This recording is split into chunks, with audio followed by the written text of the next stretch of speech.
محترم سامعین، السلام علیکم ورحمۃ اللہ وبرکاتہ۔ اللہ تعالیٰ فرماتے ہیں اللہ خالق کل شیء وهو على كل شیء وکیل۔ اللہ ہر چیز کا پیدا کرنے والا ہے اور وہی ہر چیز پر قدرت رکھنے والا ہے۔ اللہ الذی خلق السماوات والارض وما بینہما فی 6 ایام ثم استوى علی العرش۔ اللہ تعالیٰ وہ ہے جس نے آسمانوں، زمین اور ان کے درمیان کی سب چیزوں کو 6 دن میں پیدا کر دیا، پھر عرش پر جلوہ فرما ہوا۔ مزید اللہ تعالیٰ سورۃ الحدید آیت 4 میں فرماتے ہیں هو الذي خلق السماوات والأرض في 6 أيام ثم استوى على العرش يعلم ما يلج في الأرض وما يخرج منها وما ينزل من السماء وما يعرج فيها وهو معكم أينما كنتم والله بما تعملون بصير۔ وہی ہے جس نے آسمانوں اور زمین کو 6 دن میں پیدا کیا، پھر عرش پر جلوہ فرما ہوا۔ وہ خوب جانتا ہے اس چیز کو جو زمین میں جائے اور جو اس سے نکلے، اور جو آسمان سے نیچے آئے، اور جو کچھ اس میں چڑھ کر جائے، اور جہاں کہیں تم ہو وہ تمہارے ساتھ ہے، اور اللہ تمہارے اعمال کو دیکھ رہا ہے۔ اسی طرح اللہ تعالیٰ سورہ ہود آیت 7 میں فرماتے ہیں وَهُوَ الَّذِي خَلَقَ السَّمَاوَاتِ وَالْأَرْضَ فِي 6 أَيَّامٍ وَكَانَ عَرْشُهُ عَلَى الْمَاءِ۔ اور اللہ ہی وہ ذات ہے جس نے 6 دن میں آسمانوں اور زمین کو پیدا فرمایا اور اس کا عرش پانی پر تھا۔ امام احمد بن حنبل رحمت اللہ علیہ نے ابو رزین عقیلی سے بیان کیا ہے، انہوں نے کہا یا رسول اللہ أين كان ربنا عز وجل قبل أن يخلق السماوات والأرض؟ فقال صلى الله عليه وسلم كان في عماء ما فوقه هواء وما تحته هواء ثم خلق عرشه على الماء۔ اے اللہ کے رسول صلی اللہ علیہ وسلم، آسمانوں اور زمین کو پیدا کرنے سے پہلے ہمارا پروردگار کہاں تھا؟ آپ نے فرمایا عما میں تھا، یعنی اللہ کے سوا کچھ بھی نہ تھا، نہ اس کے اوپر ہوا تھی اور نہ اس کے نیچے ہوا تھی، مطلب یہ کہ کچھ نہ تھا، پھر اس نے پانی پر اپنا عرش پیدا کیا۔ گویا یہ تھی مخلوق کی ابتدا۔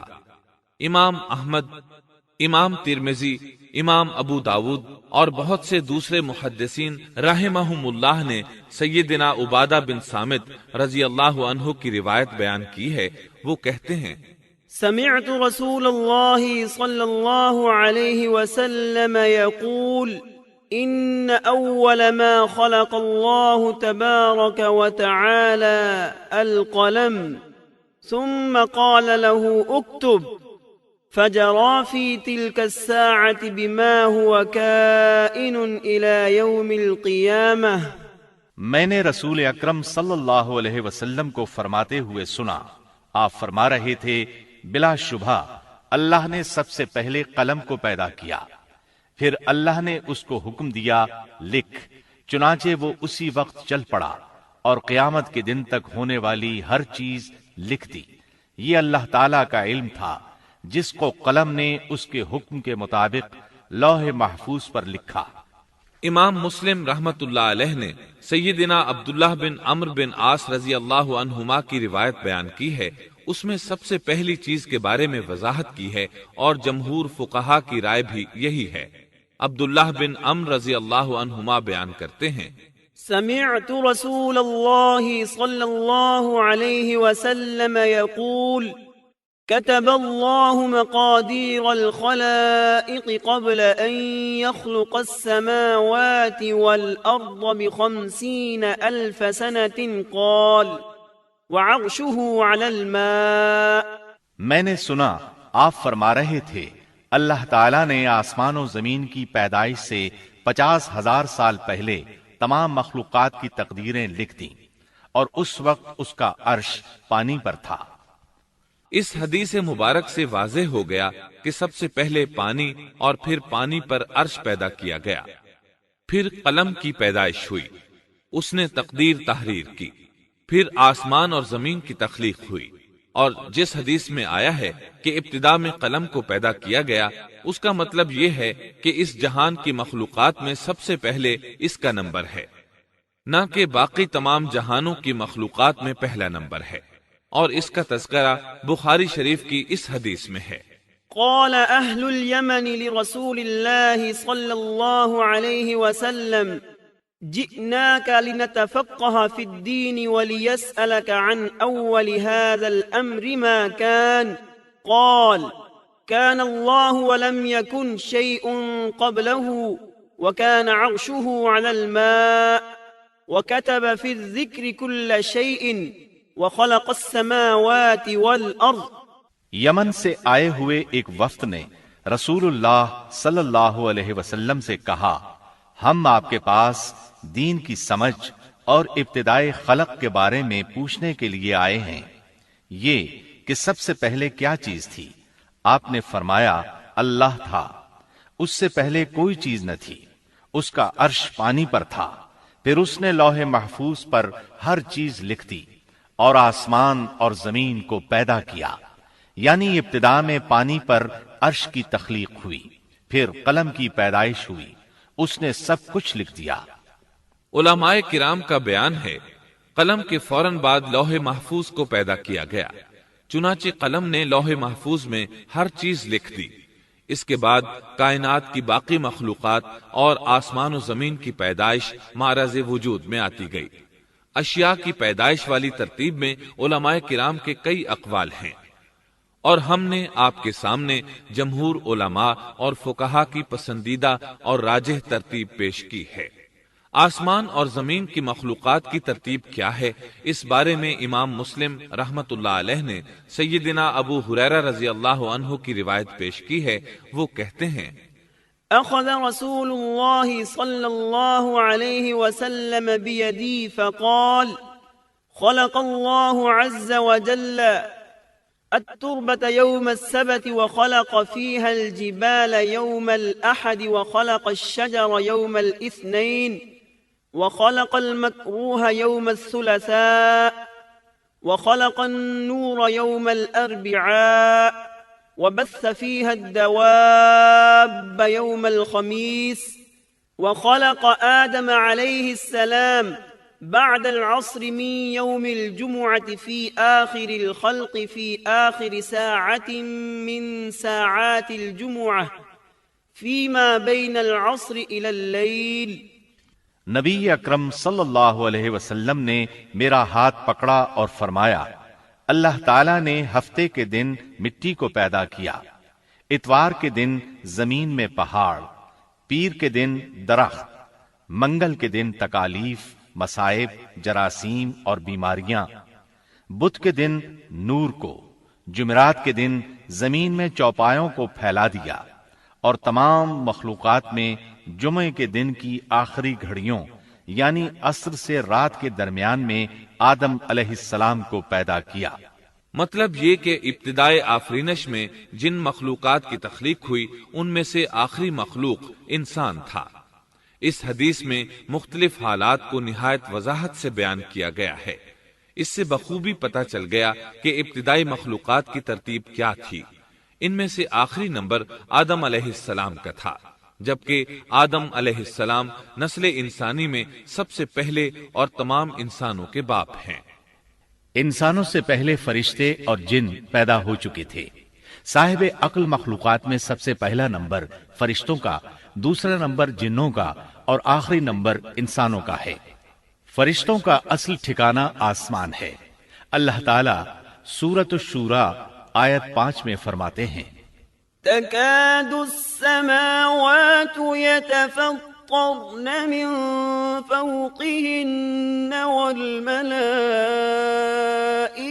يسبحون بحمد ربهم ويستغفرون لمن في الأرض ألا إن الله هو الغفور الرحيم۔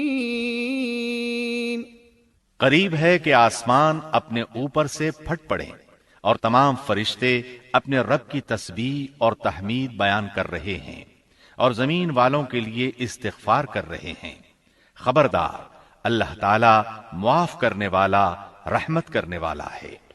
مسلم شریف میں ہے، سیدہ عائشہ صدیقہ رضی اللہ عنہا سے روایت ہے کہ نبی اکرم صلی اللہ علیہ وسلم نے فرمایا، خلقت الملائكة من نور وخلق الجان من نار وخلق آدم مما وصف لكم۔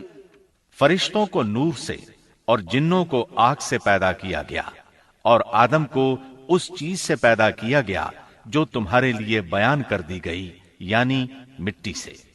فرشتوں کی تخلیق کے بعد جنوں کو پیدا کیا گیا۔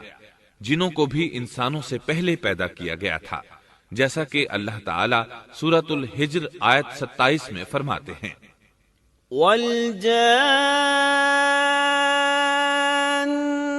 خَلَقْنَاهُ مِن قَبْلُ مِن نَّارِ السَّمُومِ۔ اور اس سے پہلے جنات کو ہم نے لو والی آگ سے پیدا کیا۔ جنات کے بارے میں بہت زیادہ آیات و احادیث موجود ہیں۔ اللہ تعالی فرماتے ہیں، خلق الجان من مارج من نار۔ اور جنات کو آگ کے شعلے سے پیدا کیا گیا۔ مارج آگ کے بھڑکتے شعلے کے کنارے کو کہتے ہیں۔ گویا جنوں کو آگ کی جڑ سے نہیں بلکہ آگ کے شعلوں کے کنارے سے پیدا کیا گیا ہے۔ قرآن مجید میں اللہ تعالی نے ابلیس شیطان کا قول نقل کیا ہے، خلقتنی من نار۔ تو نے مجھے آگ سے پیدا کیا۔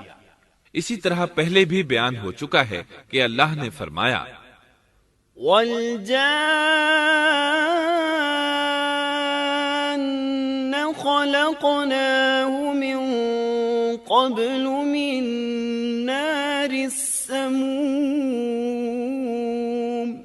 اور اس سے پہلے جنات کو ہم نے لو والی آگ سے پیدا کیا۔ یہ ہے جنات کی اصل اور بنیاد۔ ابلیس ملعون بھی جنات میں سے ہے، اور اس مسئلے میں کسی کو تردد اور شبہ نہیں ہونا چاہیے، اس لیے کہ قرآن مجید میں ہے، إِلَّا إِبْلِيسَ كَانَ مِنَ الْجِنِّ۔ اور ابلیس جنوں میں سے تھا۔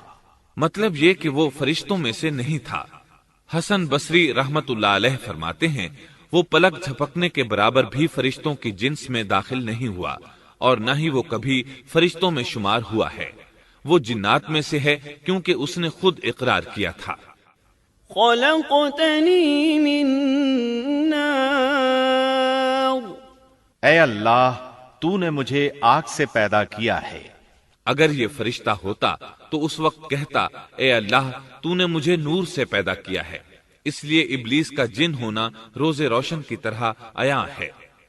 سیدنا عبداللہ بن عمرو رضی اللہ عنہما اور سیدنا عبداللہ بن عباس رضی اللہ عنہما فرماتے ہیں، آدم علیہ السلام سے 2000 سال پہلے جنات پیدا کیے گئے۔ وہ ہماری اس زمین پر رہائش پذیر تھے۔ آہستہ آہستہ وہ فسق و فجور میں مبتلا ہو گئے۔ جب وہ فتنہ فساد میں حد سے بڑھ گئے، ناحق خون بہانے لگے، تو اللہ تعالی نے ان کی طرف فرشتوں کا عظیم لشکر بھیجا۔ ان سے جنات کی زبردست مارکا آرائی ہوئی۔ اس مارکا آرائی میں فرشتوں نے جنات کو تہس نہس کر دیا اور وہ سمندروں کی جزیروں میں پناہ لینے پر مجبور ہو گئے۔ زمین کے ہر بر اعظم سے انہیں جلا وطن کر دیا گیا، چنانچہ آج تک ان کا مسکن یہی جزیرے اور عظیم مراکز ہیں۔ یہ واقعہ آدم علیہ السلام کی تخلیق سے پہلے ہو چکا ہے۔ احادیث مبارکہ میں ہے کہ ابلیس ملعون کا ایک تخت ہے اور وہ تمام جنات کا سردار اور حکمران ہے۔ اس کا شاہی تخت پانی پر ہے، اگرچہ اس کی متعین جگہ ہمیں معلوم نہیں۔